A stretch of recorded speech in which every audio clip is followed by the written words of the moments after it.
Hello my dear student, welcome to Deepak classes. बच्चों, ये वाला हमारा टॉपिक छूट गया था। छूट क्या गया था, टाइम ज़्यादा हो गया था थोड़ा सा, तो इसलिए मैंने इसकी लिए सेपरेट वीडियो बनाने की सोची। तो बच्चों, जो प्रिज्म है वो है क्या? देखिए, प्रिज्म जो है वो एक ट्रांसपेरेंट मीडिया है जो बाउंड किया जाता है रिफ्रैक्टिंग सरफेस से। ठीक है। अब वो इस तरह से बाउंड करते हैं कि जो इंसिडेंट आपका सरफेस है वो इमरजेंट सरफेस के जो इमरजेंट सरफेस है वो क्या है, वो दोनों प्लेन हो। जरूरी नहीं है कि पैरेलल हो। ठीक है। जैसे कि प्रिज्म का शेप ऐसे हो सकता है, आपने ये देखा होगा जनरली। ठीक। और प्रिज्म का शेप ऐसे हो सकता है, तो कोई भी शेप का प्रिज्म आपका हो सकता है। जनरली आपके सिलेबस में ये दोनों है। ठीक है। अब देखो होता क्या है, यहाँ पर आप देखिए, मान लीजिए ये एंगल ए है, ये बी है, ये सी है। तो जहाँ पर ये जैसे अगर इस पर लाइट जाएगी तो ये जो वर्टेक्स है इसका, इसको हम प्रिज्म एंगल भी कहते हैं। ठीक है। अब जैसे ही आप वाइट लाइट को किसी प्रिज्म में रखोगे या डालोगे, ऐसे ऐसा आपने वाइट लाइट भेजी इसमें, तो प्रिज्म में क्या होगा कि दो बार आपका रिफ्रैक्शन होता है, क्योंकि दो सरफेस है ना। तो अगर ये ग्लास का बना हुआ है, जनरली आपने देखा भी होगा लैबों में, ये ग्लास का है, ये एयर का है। तो रेयर से डेंसर जाएगी लाइट, तो ये क्या होगी पता ही है आपको। जब भी रेयर से डेंसर जाती है, आरबीडी फॉलो होता है। इसका मतलब इसने जाना ऐसे था, लेकिन ये नॉर्मल, ऐसे अगर आप नॉर्मल ड्रॉ करोगे इस सरफेस पे, तो उसके अबाउट क्या हो जाएगी, बेंड हो जाएगी। ठीक है। उसके बाद डेंसर से, क्योंकि इधर भी एयर होगा, तो डेंसर से रेयर जाएगी, तो होगा क्या, जाना कैसे था, जाना था बच्चों ऐसे। ठीक है। या आप मान के चलो ऐसे जाना था, तो आप एक नॉर्मल ड्रॉ करेंगे इस पे, यहाँ पे। तो आप देख सकते हैं जो रे है उसने जाना ऐसे था, लेकिन वो नॉर्मल से थोड़ा दूर चली जाएगी। ठीक है। तो वो ऐसे निकल लेगी। क्लियर है यहाँ तक? तो ये प्रिज्म का बेसिक बात है। अब इसमें आपको करना क्या है, इस नॉर्मल से जो ये वाला एंगल बना, इसको बोलते हैं एंगल ऑफ इंसिडेंट। ठीक है। और ये जो बना, इसको बोलते हैं एंगल ऑफ रिफ्रैक्टेंस।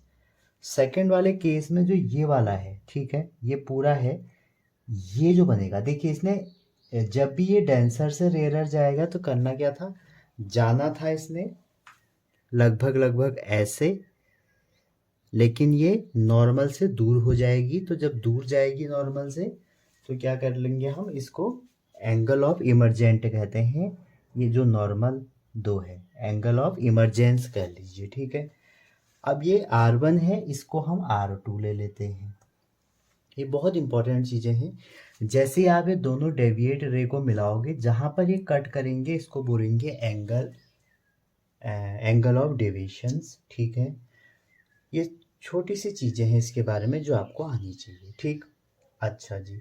अब होता क्या है बच्चों, जनरली इसको हम इरेज करते हैं। अगर आप प्रिज्म में कोई वाइट लाइट इंसिडेंट करोगे, कोई वाइट लाइट इंसिडेंट करोगे, तो ये अपने जो कलर है उसके उसमें ब्रेक हो जाएगी।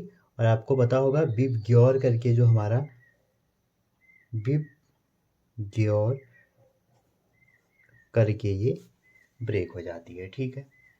आर की जो वेवलेंथ है वो मैक्सिमम होती है। ये एक बार 2019 में यही पूछ लिया। तो वाइट लाइट का अपने कलरों में टूट जाना, यहाँ से टूट जाएगी कलरों में, इसको इसी को हम क्या बोलते हैं, डिस्पर्जन। ठीक है। आपने रेनबो देखा होगा, उसमें ये चीज़ें होती हैं। न्यूटन का एक एक्सपेरिमेंट था। न्यूटन साहब जब यहाँ आए, उन्होंने क्या किया, एक प्रिज्म को ऐसे रखा और एक प्रिज्म को ऐसे रखा। तो बच्चों, अगर यहाँ से वाइट लाइट भेजोगे तो यहाँ से भी वाइट ही निकलेगी, चाहे बीच में कुछ भी हो। ठीक है। तो ये न्यूटन का एक्सपेरिमेंट था, क्या पता कभी बन जाए। ठीक। चलिए आगे चलते हैं। अब ये तो हमारा नॉर्मली कंडीशन है कि रिफ्रैक्शन हो रहा है। ठीक है। यहाँ पर आप ध्यान दीजिए, हमेशा मैं डेरिवेशन नहीं कर रहा हूँ बच्चों। ये जो एंगल ऑफ प्रिज्म ए है, अगर इक्विलेटरल है तो ये 60 का होगा। ठीक है।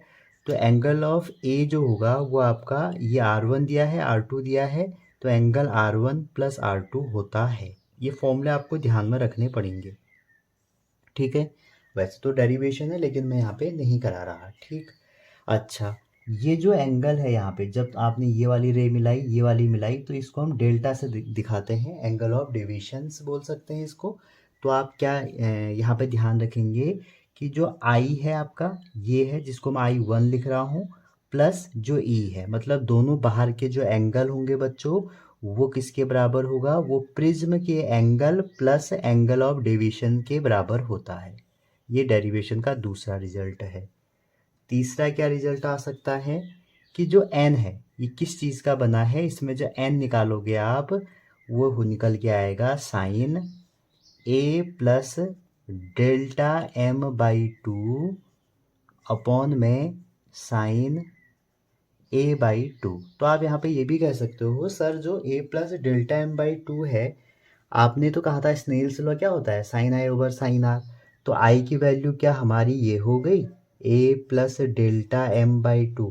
हाँ बच्चों, जो मिनिमम डेविएशन हो जाता है तो हमारा ये जो i है आपका, ये दोनों क्या हो जाएंगे, इक्वल हो जाते हैं। ठीक है, तो आपको इतना ध्यान रखना है कि एंगल i और एंगल r जो हो जाएगा वो ये हो जाएगा। जब मिनिमम डेविएशन हो जाता है तो डेल्टा को हम डेल्टा m से रिप्लेस कर देते हैं, R1 को हम R2 कर लेते हैं, इक्वल टू R कर लीजिए।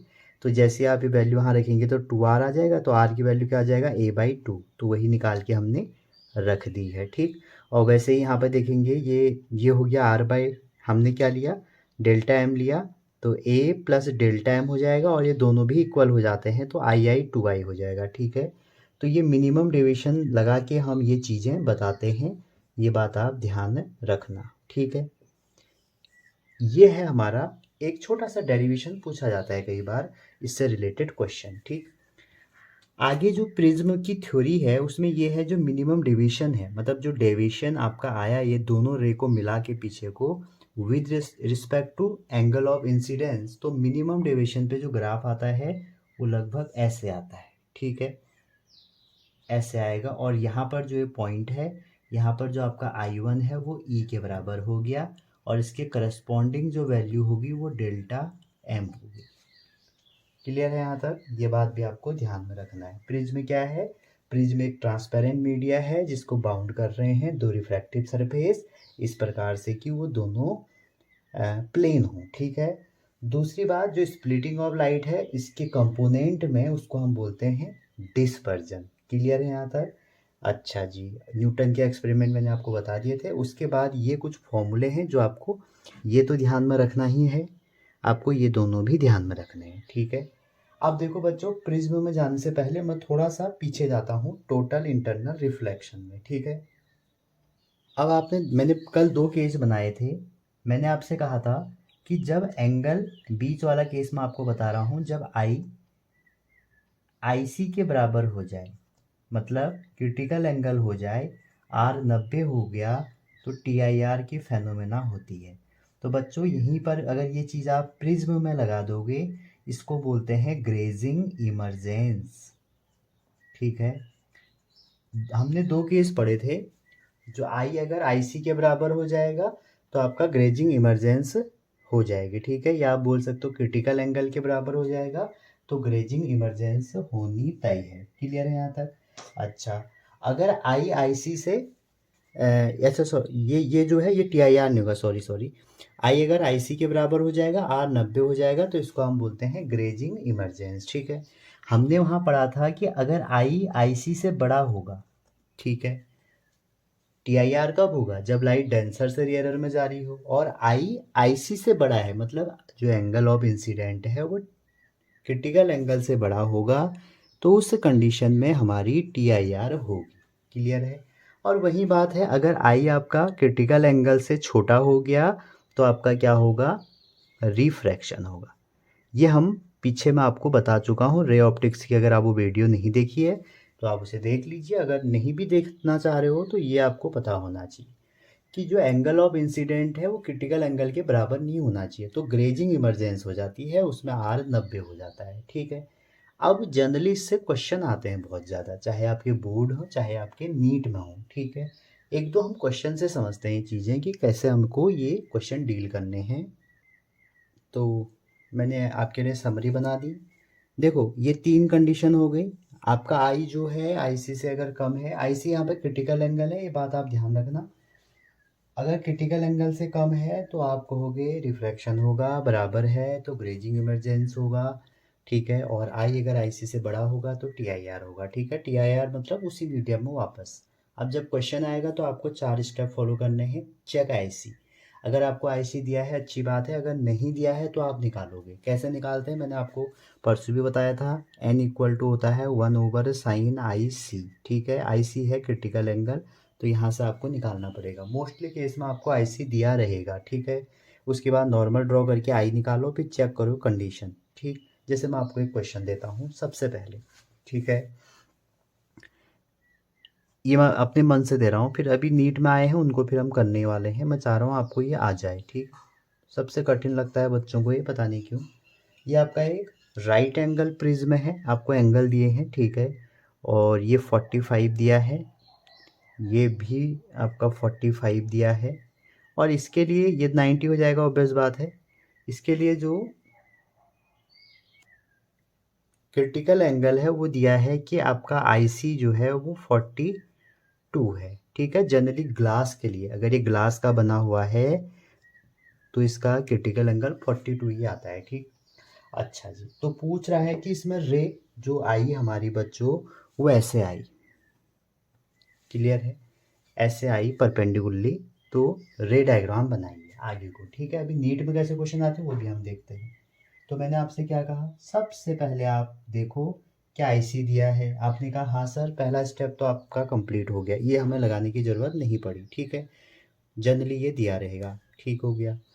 अब आपने कहा सर ड्रॉ नॉर्मल। देखो इसमें एक बात याद रखना, अगर कोई भी रे, देखो ये आप ऑलरेडी कर चुके हो, अगर किसी सरफेस में कोई रे परपेंडिकुलरली है, अगर यहाँ पर आपने पॉलिश करी है तो ये ऐसे ही वापस निकल जाएगी। अदरवाइज क्या होगा, ये 90 के एंगल से ही सीधा अगले अगले सरफेस तक जाएगी।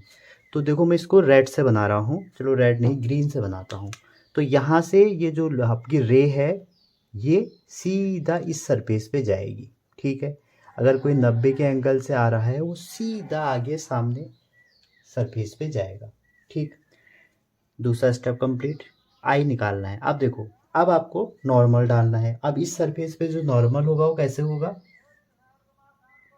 ऐसे होगा। क्लियर है यहाँ तक बच्चों, ठीक है, यहाँ तक समझ में आ गया होगा। अब आप देखिए ये जो नॉर्मल है ये वाला, क्योंकि इस पे तो ऐसे ही होगा ना नॉर्मल, ये नॉर्मल आपका जब यहाँ पहुँचा, देखिए ये 90 का है आपका, क्लियर है यहाँ तक। आपका जो ये वाला एंगल है ये भी 90 का होगा, ठीक है। तो ये वाला एंगल कितने का होगा, 45 का हो जाएगा, क्योंकि ट्रायंगल के तीनों एंगलों का सम कितना होता है, 180। अगर ये 45 का होगा, देखिए नॉर्मल इससे टोटल एंगल कितना बनाएगा, 90 का। तो अगर ये 45 होगा बच्चों, तो आपका ये वाला एंगल भी क्या हो जाएगा, 45। और मुझे नॉर्मल से, जो ये नॉर्मल है मेरा, इससे इंसिडेंट रे का एंगल निकालना है आई। तो मेरा आई पहले केस में आ गया 45।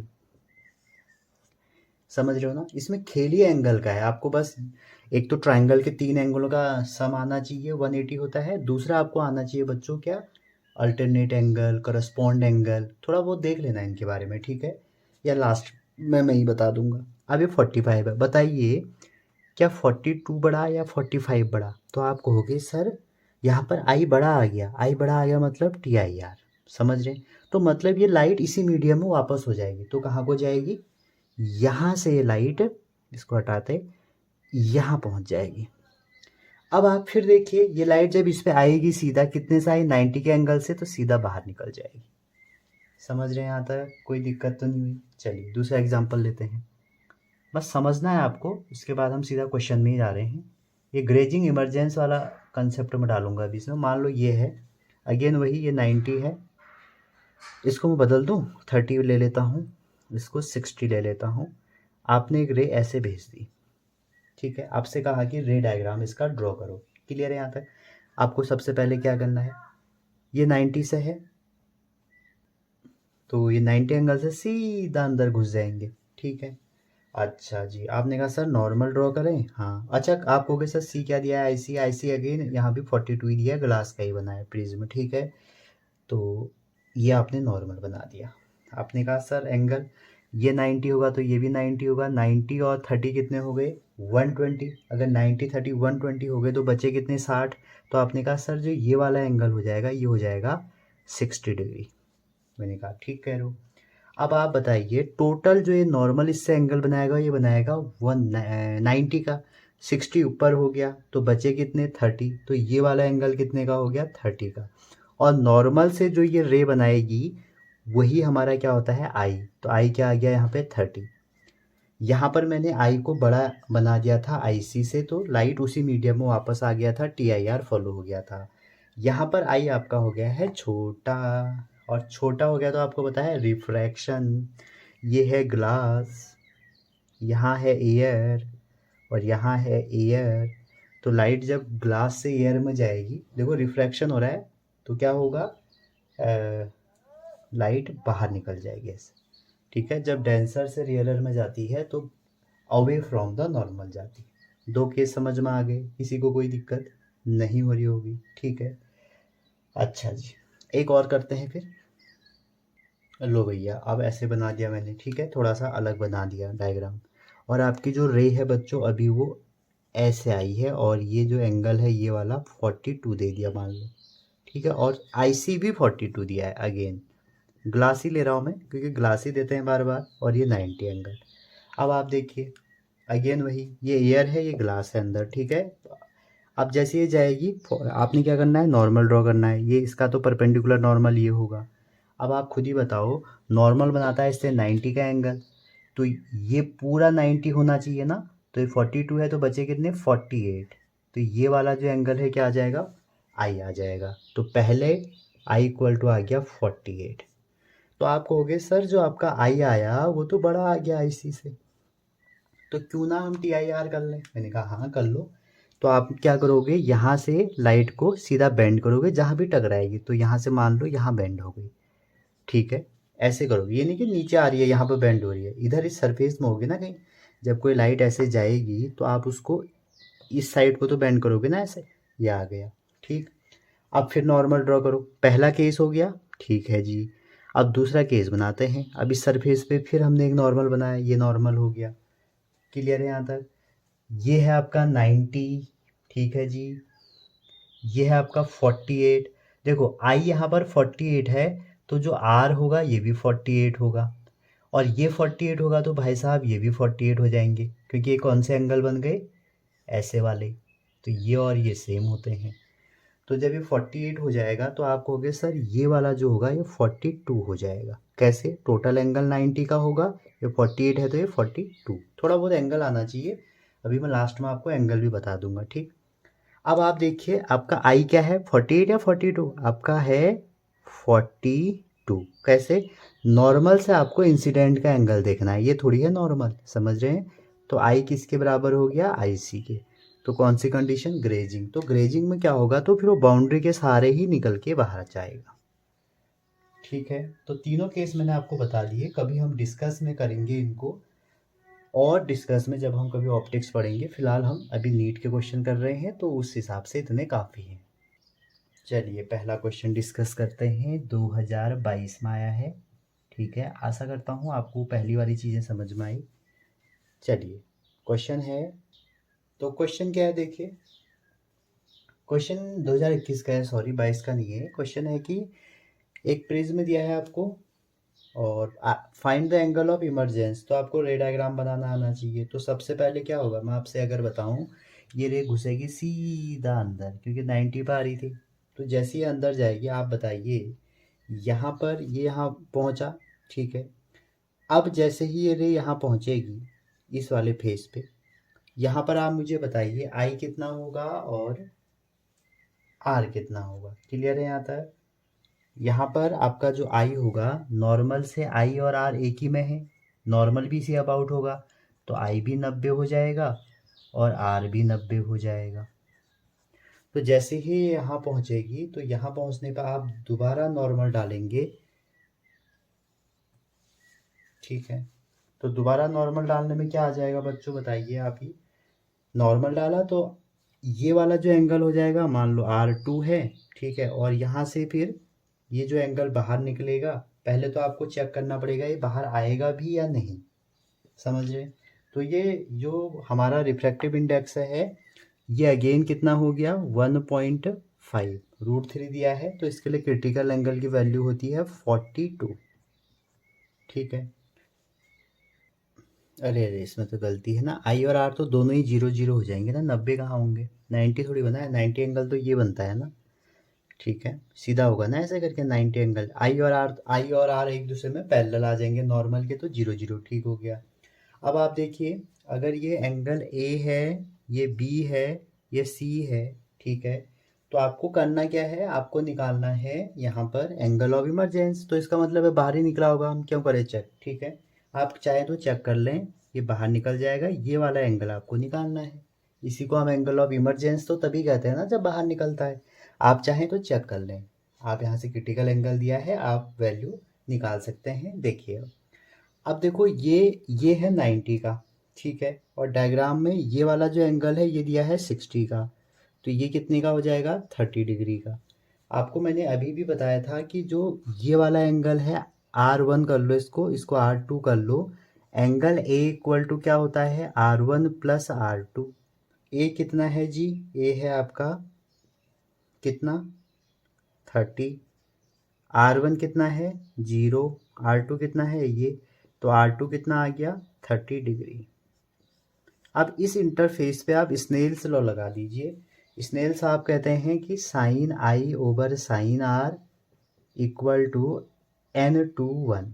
ठीक है, तो आपको करना क्या है, देखो यहाँ पर रूल लगा देना है। रूल कैसे लगाओगे, यहाँ का रिफ्रैक्टिव इंडेक्स कितना है, यहाँ का रिफ्रैक्टिव इंडेक्स है √3। सबसे बढ़िया तरीका है इसको लगाने का, यहाँ पे इसको आप भूल जाओ, जब भी प्रिज्म में आएगा आप ऐसे लगाना √3 और इंटू उतने का एंगल ऑफ साइन ले लो, इक्वल टू बाहर कितना है रिफ्रैक्टिव इंडेक्स 1 एयर और साइन ऑफ ई, मतलब है तो वही है sine I over sine r equal to n/1 वाला, लेकिन इससे आपको कंफ्यूजन नहीं होगा, जहाँ आप एंगल है वहीं का रिफ्रैक्टिव इंडेक्स लो, बाहर आए वहाँ का एंगल वहीं का रिफ्रैक्टिव इंडेक्स।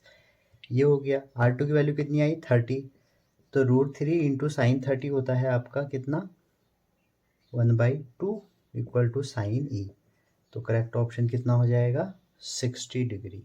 देखो कितना सरल क्वेश्चन है, समझ रहे हैं स्नेल्स लॉ आपने कैसे लगाना है। स्नेल्स लॉ में कह रहा हूँ जहाँ रिफ्रैक्टिव इंडेक्स है उसको साइन ऑफ जो भी एंगल है वो ले लो, यहाँ पर जितना रिफ्रैक्टिव इंडेक्स है इंटू साइन ऑफ दिस ले लो। ठीक है, या साइन आई ओवर साइन आर निकाल सकते थे, तो नॉर्मली है। देखिए कितना बढ़िया क्वेश्चन था।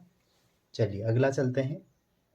अगला क्वेश्चन, दूसरा क्वेश्चन 2018 में आया है बच्चों। क्वेश्चन ये है, मैंने तो वर्डिंग लिख दी इसकी। क्वेश्चन ये है कि एक प्रिज्म है आपका, उसका रिफ्रैक्टिव इंडेक्स इतना है, तो आपको एंगल ऑफ इंसिडेंस निकालना है, और ये भी कह रहा है कि इस साइड हमने सिल्वर कोटिंग कर दिया, जैसे ही आप यहाँ पे बीम भेजोगे ये क्या करेगा अपना पाथ को रिट्रेस कर लेगा।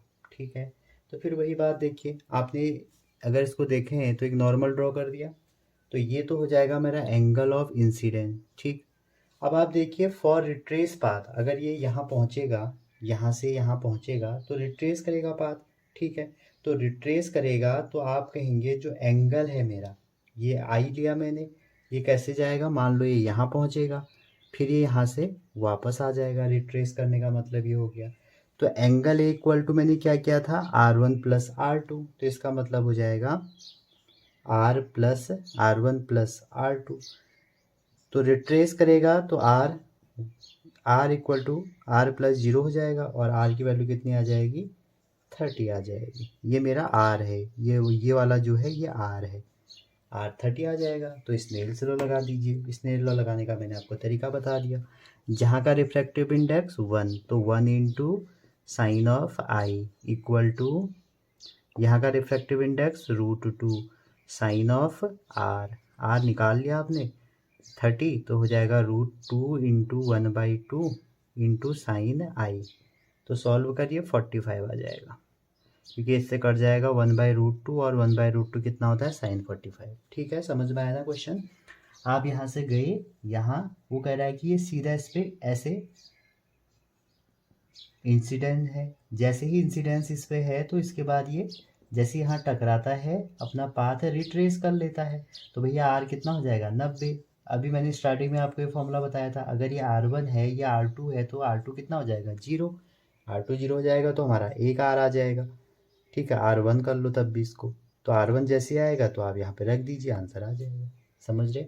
स्नेल लॉ लगाने का मैंने एक और तरीका बताया आपको, जहाँ का रिफ्रैक्टिव इंडेक्स वहाँ का साइन आई लो या साइन आर लो, जो भी है उस साइड इंटू ये। ठीक है, चलिए आगे चलते हैं। अगला क्वेश्चन है मेरा क्वेश्चन नंबर 3 और क्वेश्चन आया है बच्चों 2020 में। बहुत इजी क्वेश्चन आते हैं यहाँ से। ग्रेजिंग वाले 2-3 ही क्वेश्चन थे, वो अब नहीं आएंगे शायद। कह रहा है कि और रे is incident at a angle of I on one surface of a small angle prism with angle A and emerge normally. ठीक है, फ्रॉम अपोजिट सरफेस इमर्ज हो रहा है, तो वही वाला डायग्राम आ गया आपका जो मैंने सबसे पहले बनाया था। यहाँ से बंदा गया, यहाँ से ऐसे हुआ, इसके बाद ऐसे निकल गया, पहला नॉर्मल दूसरा नॉर्मल। इसको मैं कह रहा था आई, इसको मैं कह रहा था R1, इसको मैं कह रहा था R2, इसको मैं कह रहा था E। समझ रहे हैं यहाँ तक? और इससे कह रहा था मैं एंगल ऑफ प्रिज्म, ये एंगल ऑफ प्रिज्म है। ठीक है, तो पूछ रहा है इफ रिफ्रैक्टिव इंडेक्स जो है इसका वो भी n है, n म्यू है, म्यू उसने दिया है म्यू है। ठीक है, म्यू से भी लिखते हैं इसको। तो पूछ रहा है तो एंगल ऑफ इंसिडेंस कितना होगा।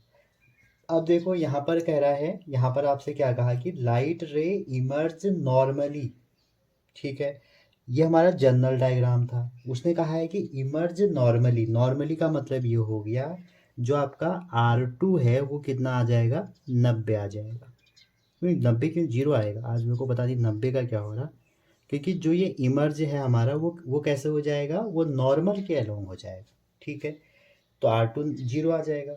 और मैंने आपसे फिर वही कहूँगा फॉर्मूले क्या बताए थे, R1 प्लस R2, तो angle of A equal to क्या हो जाएगा R1। फिर स्नेल्स लॉ लगा दीजिए। अगर इस साइड का रिफ्रैक्टिव इंडेक्स आपका N1 है और बीच N नहीं μ1 है और इधर μ2 है, तो क्या हो जाएगा μ1 sine I equal to μ2 sine are.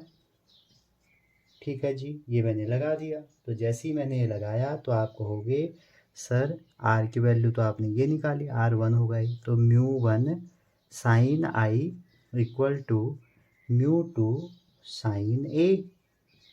अब स्मॉल एंगल के लिए क्या होता है कि ट्रिग्नोमेट्री हट जाती है, और जैसे ही हटेगी तो ये वैल्यू आ जाएगी। निकालना क्या था आई, तो आई इक्वल टू क्या हो जाएगा μ2 ओवर μ1 ए।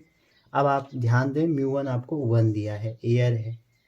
ठीक है, अच्छा जी, वैसे तो एयर नहीं दिया है लेकिन लाइट अब कुछ नहीं दिया है तो फिर एयर ही एज्यूम करना पड़ेगा, तो आंसर आ जाएगा म्यू, और ये म्यू दिया है μ2 की वैल्यू, तो म्यू ए आंसर इसका सही माना जाएगा। चलिए अगला क्वेश्चन। अगला जो मेरा क्वेश्चन है वो है 2017 का। ठीक है, और क्वेश्चन क्या करा देखिए,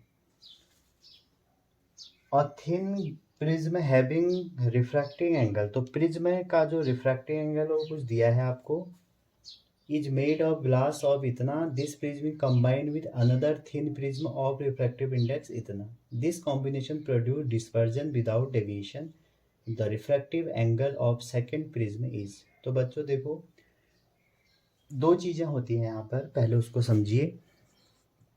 एक होता है एंगुलर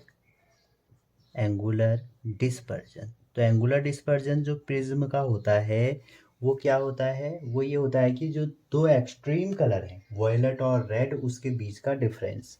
ठीक है, इसका जो फॉर्मूला होता है वो निकल के आएगा, वॉयलेट में से आप रेड हटाओगे तो आ जाएगा n, रिफ्रैक्टिव इंडेक्स है, वॉयलेट ओवर रेड और इंटू ए क्या है प्रिज्म का एंगल। ठीक, ये जनरली डिपेंड करता है नेचर ऑफ मटेरियल पे और एंगल ऑफ प्रिज्म पे। ठीक, दूसरी चीज़ यहाँ पर आती है डिस्पर्जिंग पावर। डिस्पर्जिंग पावर भी नेचर ऑफ मटेरियल पे डिपेंड करेगा, लेकिन प्रिज्म के एंगल पे डिपेंड नहीं करेगा। तो डिस्पर्जिंग जो आपका डिस्पर्जिंग पावर है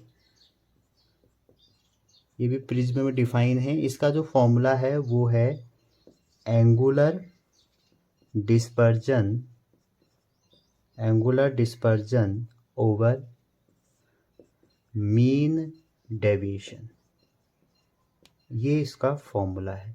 तो एंगुलर का रख दोगे आप ऊपर वाला फॉर्मूला NV माइनस NR, और जो मीन का फॉर्मूला होता है वो होता है N-1, ठीक है, और A। ये बात आप ध्यान रखना। अब ये जो क्वेश्चन है आपके, ये कह रहे हैं कि दोनों का बताओ, तो पहले प्रिज्म का कितना हो जाएगा N-1, A1 कर लो, दूसरे का इसको N1 कर लो, तब भी N2-1 A2। आपको दोनों के अगर आप देखें, क्वेश्चन में लिखा है फॉर डिस्पर्जन विदाउट डेविएशन, ठीक है। अब आप देखिए यहाँ पर दोनों की अगर आप वैल्यू रख दो इसमें, ठीक है, आपको निकालना क्या है, A2 निकालना है। तो 1.42 माइनस 1, A1 दिया है आपको कितना 10 डिग्री, प्लस N2 कितना है 1.7 माइनस 1, A2 इक्वल टू 0। यहाँ से आप सॉल्व कर दो तो A2 आ जाएगा 6 डिग्री। तो एंगुलर डिस्पर्जन क्या है, मैंने अभी बताया था आपको जो विबग्योर बन रहा है हमारा, उसमें वॉयलेट और रेड कलर के जो एक्सट्रीम बाउंड्री बन रही है उनके बीच का एंगुलर सेपरेशन है, जिसका फॉर्मूला ये होता है, ठीक है। किस पे डिपेंड करता है, रिफ्रैक्टिव इंडेक्स पे, मटेरियल पे और एंगल ऑफ प्रिज्म पे, ठीक है। एंगल ऑफ प्रिज्म और मटेरियल पे, ये आप ध्यान रखना। डिस्पर्जिंग पावर का फॉर्मूला ये है, और ये डिपेंड करता है सिर्फ और सिर्फ आपका नेचर ऑफ मटेरियल पे। क्लियर है यहाँ तक, क्वेश्चन हो गया। चलिए आगे चलते हैं। अगला जो क्वेश्चन है मेरा, बहुत इजी क्वेश्चन आते हैं, मैं बार बार कह रहा हूँ आपसे, 2016 का क्वेश्चन है। क्वेश्चन कह रहा है कि angle of incident for a ray light at refracting surface of prism is इतना। तो आपको क्या दिया है, आई दिया है, डेटा लिखते जाइए। और उसके बाद कह रहा है कि एंगल ऑफ प्रिज्म कितना है 60 डिग्री। आपसे पूछा जा रहा है यहाँ पे इफ रे सफर मिनिमम डिविएशन, तो मिनिमम डिविएशन का जो फॉर्मूला होगा वो कितना होता है, वही उसी फॉर्मूले से निकालते हैं हम। अभी दिखाते हैं आपको। मिनिमम डिविएशन का जो फॉर्मूला होगा वो होगा 2i माइनस ए, ठीक है। जो मैंने बच्चों अभी इससे पहले i plus E equal to angle of A plus delta लिखा था, या मैंने कुछ देर पहले ये फॉर्मूला लिखा था अगर आपको याद है, ए प्लस डेल्टा। तो जो एंगल ऑफ मिनिमम डेविएशन होगा, ये दोनों बराबर हो जाते हैं, तो ये 2i हो जाएगा, तो ए इधर लाओगे तो माइनस हो जाएगा। इसको हम कहते हैं एंगल ऑफ डेविएशन, ठीक है।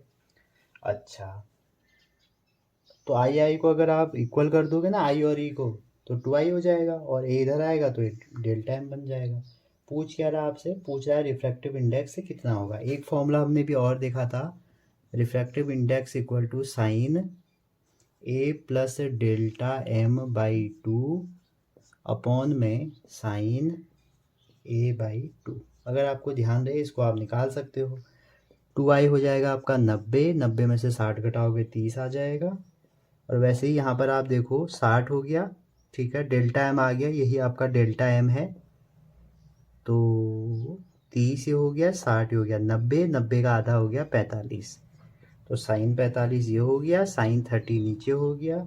इसको आप सॉल्व करोगे, √2 निकल के आएगा। तो देखो फॉर्मूला है, ऑल अबाउट फॉर्मूला। 3 फॉर्मूले मैंने आपको बताए, आपको याद रखना है। Angle equal to R1 plus R2, ठीक है। डायग्राम बना लें एक बार और।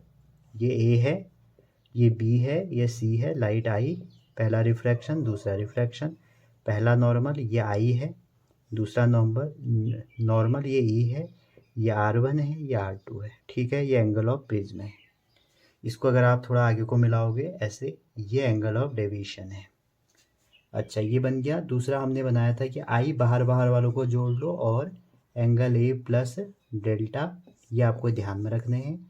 अगर मिनिमम डेविएशन होगा, मिनिमम में जो डेल्टा है वो कन्वर्ट हो जाएगा डीएम में, उस केस में R1 R2 के बराबर हो जाएंगे, आई ई के बराबर हो जाएंगे, ठीक है। तो ये वाला फॉर्मूला निकल के आएगा। चलिए अगला क्वेश्चन। अगला जो मेरा क्वेश्चन है बच्चों, ये आया है 2015 में, ठीक है। बहुत सरल सरल क्वेश्चन आए हैं, कोई बहुत बड़ी चीज़ नहीं चल रही। कह रहा है कि refractive angle of A prism is a. किसी प्रिज्म के लिए जो रिफ्रैक्टिव एंगल है वो ए है। आगे कहते हैं कि refractive index of material is इतना। अच्छा, इन्होंने बड़ा खतरनाक रिफ्रैक्टिव इंडेक्स दिया है, कॉट a/2। तो पूछ रहे हैं एंगल ऑफ मिनिमम डिवीजन, ठीक है, एंगल ऑफ मिनिमम डिवीजन बताना है आपको। अब देखो फॉर्मूला तो ये है एंगल ऑफ मिनिमम डिवीजन का 2i माइनस a, लेकिन i तो दिया ही नहीं है, तो कोई दूसरा भी तो फॉर्मूला होगा। तो रिफ्रैक्टिव इंडेक्स के टर्म में एक फॉर्मूला ये है, देखो दोबारा ये यूज हो गया। तो आपने अगर बोर्ड में इसका डेरिवेशन किया होगा तो आपको अच्छे से याद होना चाहिए, अगर स्कूल लेवल में आपको अच्छे से पढ़ाया है। ये हो गया, तो आप वैल्यू रख दीजिए। अब इसमें बस कुछ नहीं है, मैथमेटिक्स है थोड़ा सा, साइन, ठीक है, ए तो आपका ए ही है, delta m/2 over sine a/2। तो बच्चों जो कॉस होता है ना कॉट होता है ना, वो होता है cos theta by sine theta. तो ये हो जाएगा cos a/2 over sine a/2 equal to sine ये पूरा और नीचे हो जाएगा साइन a/2। ये इसको ले डूबे।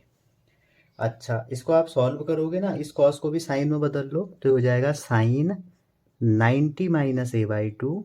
जब भी आप साइन थीटा, ये तो 10th क्लास का फॉर्मूला है, मैं ज़्यादा डिस्कस नहीं करूँगा। जब भी आप साइन को कॉस में बदलते हो, कॉस को साइन में, तो 90 में से घटा दो, साइन से साइन गया, इसको सॉल्व करो तो ये आ जाएगा, डेल्टा आ जाएगा आपका, डेल्टा मिनिमम जो भी है 180 माइनस 2a। अब इसको आप सॉल्व कर सकते हैं। तो इसमें उन्होंने मैथ्स डाली है और कुछ भी नहीं किया है इस क्वेश्चन में, ठीक है, और जिसकी मैथ्स थोड़ी भी वीक है वो नहीं कर पाएगा। तो इसमें कोई रॉकेट साइंस थोड़ी लगी है, फॉर्मूले लिखे हैं, ये लगाया, इसके बाद सॉल्व कर दिया। चलिए आगे चलते हैं। अगला क्वेश्चन, ये तो भैया इतनी बार ये 2015 में ही आया है जब रीटेस्ट हुआ था, और बच्चों ये बोर्ड में पूछा जाता है। ये क्वेश्चन आपका बोर्ड के लायक क्वेश्चन है, आजकल बोर्ड में आता है क्वेश्चन, ठीक है, कोई इज्जत ही ना रही इस क्वेश्चन की। 3 लाइट हैं, करेक्ट प्रिज्म है जिसका ये 90 एंगल है, ये 45 है, ये रेड कलर है, ये ग्रीन बाबू हैं और ये ब्लू बाबू हैं। और ये भी कह रहे हैं कि इनके वेवलेंथ भी दिए हैं आपको। कह रहे हैं कि refractive index of a material for prism में, अच्छा रिफ्रैक्टिव इंडेक्स दिया है, अगर रेड का देखें तो 1.39, अगर आप ग्रीन का देखें तो 1.44, अगर आप ब्लू का देखें तो 1.47, ठीक है। तो पूछ रहे हैं आगे, 4 ऑप्शन दिए हैं, तो सिंपल सी बात है, आपको करना क्या पड़ेगा, नॉर्मली मैंने आपको अभी भी बताया था कि जो TIR होता है वही यहाँ पर भी लगाना है, चेक करना है कहाँ पर रिफ्रैक्शन होगा, कहाँ पर TIR होगा। तो TIR वहाँ पर होगा जहाँ पर एंगल ऑफ इंसिडेंस IC से बड़ा होगा। तो थोड़ा सा इसको अगर आप जनरलाइज करो तो आप कह सकते हो सर TIR वहाँ भी तो हो सकता है, दोनों का साइन ले लो, जहाँ पर साइन IC से बड़ा होगा। तो इसका मतलब है अगर आप I45, देखो ये 45 है, ये 90 है, ठीक है, तो ये भी 45 ही होगा। अगर आप साइन 45 रख लेते हैं तो आप देखिए 45 क्यों, अगर रे यहाँ पहुँचती है, इन तीनों रे में अगर कोई भी रे यहाँ पहुँचती है, क्योंकि परपेंडिकुलर है, यहाँ पहुँचेंगी, आपने नॉर्मल बनाया, जैसे ही आप नॉर्मल बनाओगे तो ये 90 हो गया, ये 45 था, तो इसको 45 होना पड़ेगा, तो ये भी 45 हो जाएगा। तो आई कितना हो रहा है 45। अब इसके बाद तीनों रे ऐसे यहीं पर जाएंगी ना, जैसे हमने ये बनाई, तो जिसके लिए ये साइन IC ये कंडीशन फॉलो करेगा, TIR होगा। अब आप देखिए ये साइन 45 हो गया, और क्रिटिकल एंगल मैंने आपसे कहा था, अब यहाँ तो दिया नहीं है तो आपको निकालना पड़ेगा, n इक्वल टू होता है 1/sin IC, यहाँ से आप निकालो, तो ये हो जाएगा साइन 45, ठीक है, 1/√2, और ये जो हो जाएगा साइन IC क्या हो जाएगा 1/n। क्लियर है जी, यहाँ तक क्रॉस मल्टीप्लाई कर लो तो n इधर जाएगा, जब ये इधर जाएगा तो n जो है जिसका √2 से बड़ा होगा, अच्छा √2 की भी वैल्यू आपको याद होनी चाहिए, नहीं है तो याद कर लो, जिसका भी n 1.41 से ज़्यादा होगा वो TIR देगा। क्लियर है यहाँ तक, तो आप देखिए 1.44, ठीक, और 1.47 ये दोनों देने चाहिए। तो आप देखिए ग्रीन और किसका, तो तीसरा कलर कौन सा था, ग्रीन और ब्लू कलर। तो ग्रीन और ब्लू कलर जो है आपके उसका जो रिफ्रैक्टिव इंडेक्स रिफ्रैक्टिव इंडेक्स है वो 1.41 से ज़्यादा है। तो दोनों अगर ज़्यादा है तो आप ये कह सकते हो दोनों TIR देंगे। तो दोनों TIR देंगे, लेकिन रेड कलर नहीं देगा। क्यों? क्योंकि रेड कलर का रिफ्रैक्टिव इंडेक्स कम है। अगर कम होगा तो IC से कम होगा, तो ये बंदा क्या दे देगा? रिफ्रैक्शन। ठीक है, ये हो गया। जैसे ये ब्लू है, ये ग्रीन है, ये रेड है, तीनों यहाँ पहुँचेंगे तो सही। ठीक है, अब जो हमारा रेड वाला है उसका IC से कम है, तो ये क्या दे देगा? रिफ्रैक्शन मतलब बाहर निकल जाएगा, बाकी ये दोनों अंदर को आ जाएंगे। क्यों? क्योंकि दोनों का रिफ्रैक्टिव इंडेक्स 1.41 से ज़्यादा है। तो जब भी आपको रिफ्रैक्टिव इंडेक्स नहीं दिया है तो इससे निकालोगे IC, जब IC नहीं दिया है या रिफ्रैक्टिव इंडेक्स नहीं दिया है। ठीक है, चलिए अगला क्वेश्चन। ये इंपॉर्टेंट क्वेश्चन था, कई बार आ चुका है। अगला क्वेश्चन है बच्चों 2014 का, और क्वेश्चन क्या कह रहे हैं आपसे? The angle of prism is a, one of its refracting surface is silver. देखो ये क्वेश्चन अभी हमने कर दिया था, रिपीट हो रहा है। ऑन द फर्स्ट सरफेस, ठीक है, angle of incident is 2A on the first surface return back. देखो सेम क्वेश्चन है, ये आपके लिए होमवर्क डाल देते हैं। ठीक है, अभी भी हमने किया था, आपको क्या करना है? स्नेल्स लॉ लगाना है, खत्म कहानी। इसका जो आंसर बन के आएगा, देखो जब आप म्यू साइन आई ओवर साइन आर लगाओगे तो आ जाएगा 1 into sine 2A equal to n into sine A. ठीक है, क्योंकि एक एंगल वहाँ पे जो आपका 2A है, उधर A ऊपर A होगा 90, हाँ A हो जाएगा, तो ये आ जाएगा n equal to 2 cos A। आप इसको खुद करेंगे और समझेंगे। ठीक है, सारे क्वेश्चन अगर मैं करवा दूंगा तो कोई इसका इतना फ़ायदा भी आपको नहीं लगेगा, तो आपको ये क्वेश्चन खुद भी अटैम्प्ट करने हैं। ठीक है, चलिए ये हमने कर दिया एक बार। अगला क्वेश्चन करते हैं 2012 का। ठीक है, 2012 का हम क्वेश्चन करेंगे अगला वाला, और क्वेश्चन क्या कह रहा है आप पढ़ सकते हैं। For the angle of minimum deviation of prism to be equal, जो मेरा क्वेश्चन है बच्चों, ये क्वेश्चन है 2012 का। ठीक है, और अब बहुत इजी क्वेश्चन आ रहे हैं यहाँ से। तो 2012 का क्वेश्चन क्या कह रहा है आपसे? क्वेश्चन आप पढ़ सकते हैं। क्वेश्चन में साफ साफ लिखा हुआ है कि जो आपका एंगल ऑफ मिनिमम डेविएशन है प्रिज्म का, वो विच इक्वल टू है रिफ्रैक्टिंग एंगल के।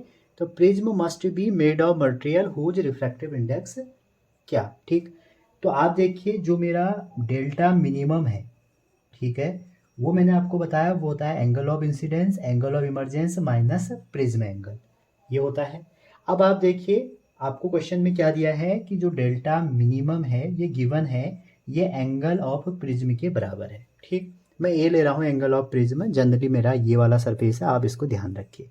ठीक, ABC। अब आप देखिए यहाँ पर इसको जब ए रख देंगे यहाँ पे तो कितना हो जाएगा? A equal to i plus e minus A, तो हो जाएगा 2A equal to i plus e. आपको पता है जब डेल्टा मिनिमम हो जाता है तो angle of incidence angle of emergence के बराबर हो जाएगा। तो 2A इक्वल टू आप कर सकते हैं I इक्वल टू ई को आई, ठीक है, I इक्वल टू ई हो गया तो 2I ये हो जाएगा। तो यहाँ से आप कहेंगे कि सर जो I है वो हमारा A निकल के आ गया। बात करते हैं R की। मिनिमम डिवीजन में R1 और R2 भी बराबर हो जाते हैं। डायग्राम याद कर लीजिए दोबारा।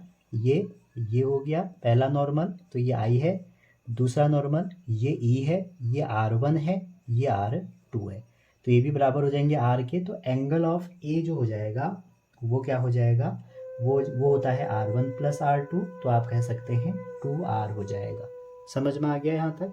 अब स्नेल्स लॉ लगा दीजिए, क्योंकि आपको तो n निकालना है। तो स्नेल्स लॉ कहते हैं आपके कि इस साइड का n1 तो 1 है into sine I equal to इस साइड जो प्रिज्म का रिफ्रैक्टिव इंडेक्स मान लीजिए n है इंटू साइन ऑफ r। ठीक है, वैल्यू पुट कर दीजिए, तो r की वैल्यू यहाँ से आएगी एंगल A/2। तो जैसे आप यहाँ रखेंगे तो साइन i जो हो जाएगा वो हो जाएगा A equal to n sine a/2। बस अब क्वेश्चन में थोड़ा मैथमेटिक्स है। एक फॉर्मूला होता है बच्चों, आपको ये शायद नहीं पता होगा, sine 2 theta equal to 2 sine theta cos theta.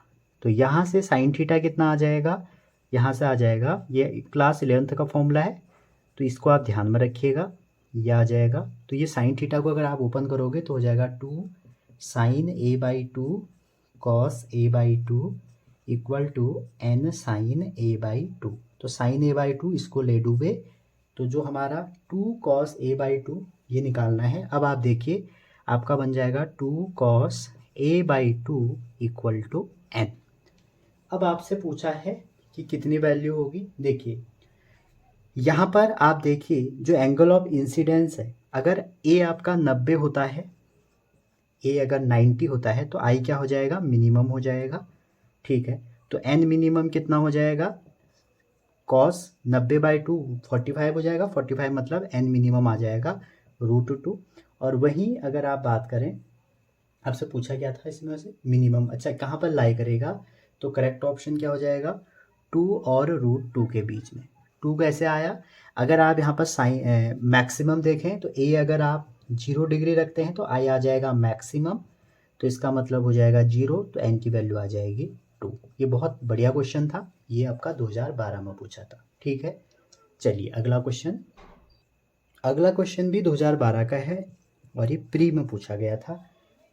Question क्या कह रहा है, देखिए क्वेश्चन कह रहा है, और ray of light incident at angle of I, one face is A and emerge normally from opposite face, if refractive index is n, तो इंसिडेंट एंगल कितना होगा, ये आपसे पूछा गया है। क्लियर है यहाँ तक। तो सिंपल सी बात है बच्चों, इस क्वेश्चन में हम कैसे करेंगे, आपको पता है जो नॉर्मल इमर्ज कह रहा है, इसके बाद है कि नॉर्मल के अलोंग जब इमर्ज होगा, निकलेगा, तो जो एंगल ऑफ इमरजेंस होगा वो 0 हो जाएगा। तो इससे आप कह सकते हैं सर R2 0 हो जाएगा। तो हमें पता है एंगल A जो होगा R1 + R2 होगा, तो इसका मतलब हो गया एंगल A की वैल्यू R1 हो जाएगी। स्नेल्स लॉ लगाते हैं, N1 sine of I equal to N2 sine of R1 हो जाएगा। ठीक है, डायग्राम में नहीं बना रहा हूँ, आप समझ जाइए। तो N1 कितना है 1, क्योंकि air sine I equal to ये N हो जाएगा और ये साइन A हो जाएगा। तो एंगल बहुत छोटे होंगे तो आप साइन को हटा सकते हैं, तो I इक्वल टू N ए आपका आंसर आ जाएगा। N यहाँ पर म्यू दिया है तो आंसर हो जाएगा I equal to mu A. देखो कितने सरल क्वेश्चन है, बस थोड़े से फॉर्मूला आपको ध्यान में रखने। चलिए अगला क्वेश्चन। अगला जो क्वेश्चन है ये 2011 मेंस में आया हुआ है, और क्वेश्चन कह रहा है कि एक थिन प्रिज्म है जिसका एंगल इतना है। तो प्रिज्म का एंगल दिया है 15 डिग्री और जिससे बना हुआ है वो दिया है 1.5, इसको म्यू लिख रहे हैं तो आप म्यू ही लिख लीजिए, म्यू1। और कह रहा है इस कंबाइंड विद अनदर प्रिज्म, किसी अनदर से ये कंबाइन हुआ है जो 1.75 उसका वो है। तो कह रहा है जब combinations of prism produce dispersion without deviation, dispersion produce कर रहा है विदाउट डेविएशन, तो कह रहा है कि angle of second prism A2 कर लेते हैं इसको, ये क्या होगा। तो अभी मैंने स्टार्टिंग में बताया था आपको डेविएशन 0 है, तो डेविएशन 0 है, इसका मतलब ये है angle with dispersion without deviation का मतलब है कि डेविएशन 0 है। अगर इसका Δ1 है, इसका Δ2 है, तो टोटल कितना हो जाएगा, Δ1 + Δ2 0 हो जाएगा। और Δ1 का जो फॉर्मूला होता है, डेल्टा इक्वल टू होता है डेविएशन का n-1a, तो हो जाएगा पहले केस में, अच्छा n इसको आप ना रिफ्रैक्टिव इंडेक्स म्यू दिया है तो म्यू ही कर लीजिए, तो ये हो जाएगा μ1 - 1 a1 plus μ2 - 1 a2 equal to 0। ठीक है, वैल्यू पुट कर लीजिए, और वैल्यू पुट करने के बाद आपका A2 निकल के आ जाएगा -10 डिग्री। आप इसको सॉल्व करेंगे तो माइनस साइन क्या दिखा रहा है कि सेकेंड प्रिज्म जो है वो इन्वर्टेड है। ठीक है जी, चलिए लास्ट क्वेश्चन है यहाँ का। जो लास्ट क्वेश्चन है बच्चों ये 2004 में आया है, और क्वेश्चन कह रहा है कि the refractive index of material of prism is इतना, तो n लिख रहा हूँ मैं बार बार, अगर म्यू दिया तो म्यू लिख लो, और रिफ्रैक्टिंग एंगल, जो रिफ्रैक्टिंग एंगल है r वो दिया है 30 डिग्री। आगे कह रहे हैं आपसे one of the refracting surface of prism is made of mirror invert, तो इस बार एक सरफेस में मिरर इनवर्ट है, तो पूछ रहा है, और beam of monochromatic light enter the prism from the mirror and angle of incidence कितना होगा। तो सिंपल सी बात है, आप यहाँ पे स्नेल्स लॉ लगा दीजिए, n इक्वल टू वही आप दोबारा वही कर लीजिए। चलो n equal to sine I over sine R लगा दीजिए और ख़त्म करिए क्वेश्चन को। n कितना है √2, साइन आई आपको पता नहीं है, साइन आर है 30, ख़त्म कहानी, आंसर आ जाएगा 45। ठीक है, तो ये थे हमारे प्रिज्म के क्वेश्चन। शायद 10-12 क्वेश्चन थे, आपको ये आने चाहिए और एग्ज़ाम में इससे बहुत क्वेश्चन पूछे जाते हैं। ठीक है, तो बेसिकली आपको कुछ भी नहीं पता है, 2-3 चीज़ें पता होनी चाहिए।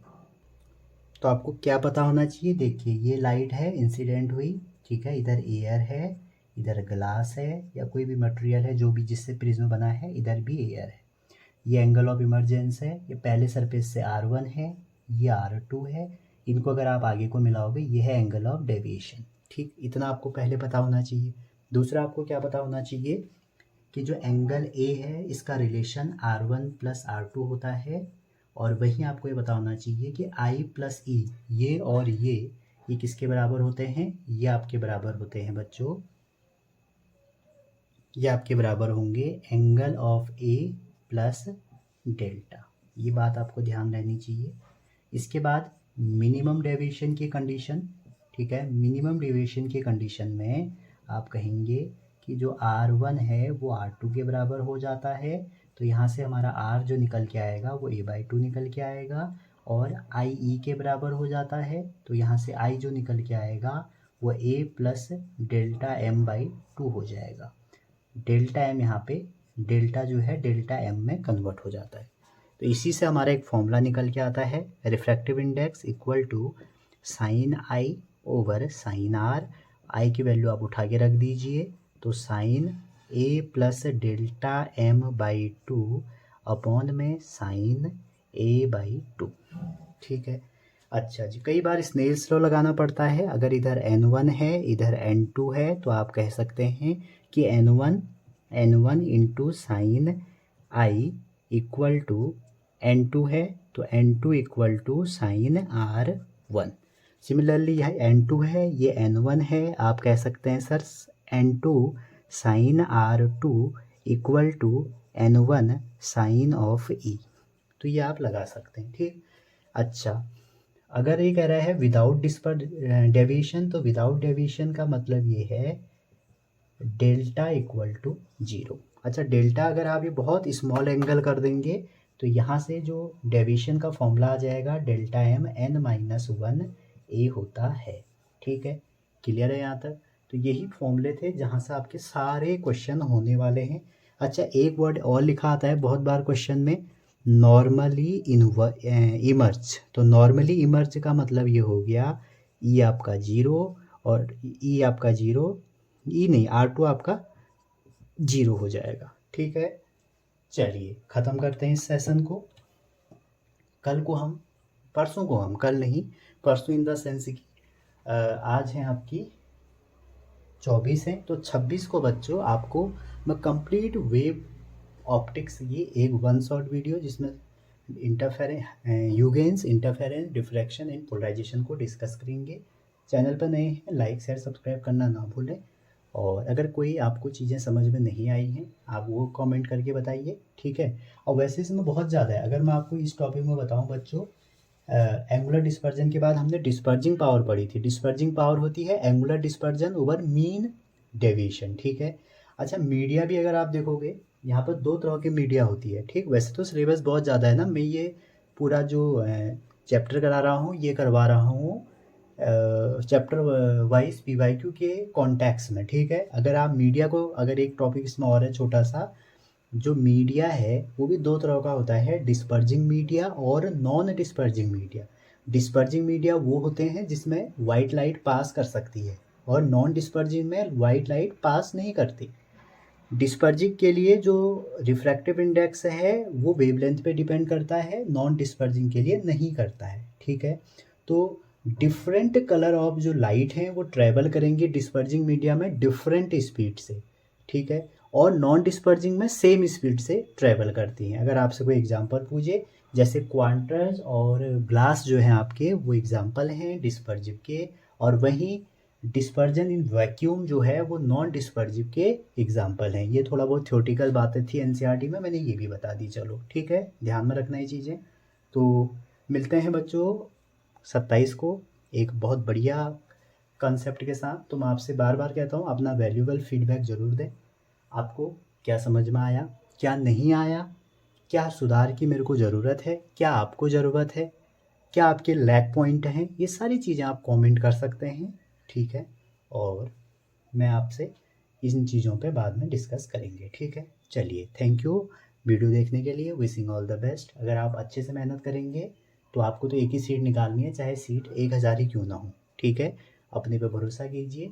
और लोग क्या कर रहे हैं, लोग क्या सोच रहे हैं तुम्हारे बारे में, इसको सोचने के बजाय आप ये सोचें कि मैं अपने बारे में क्या सोच रहा हूँ। ठीक है, थैंक यू।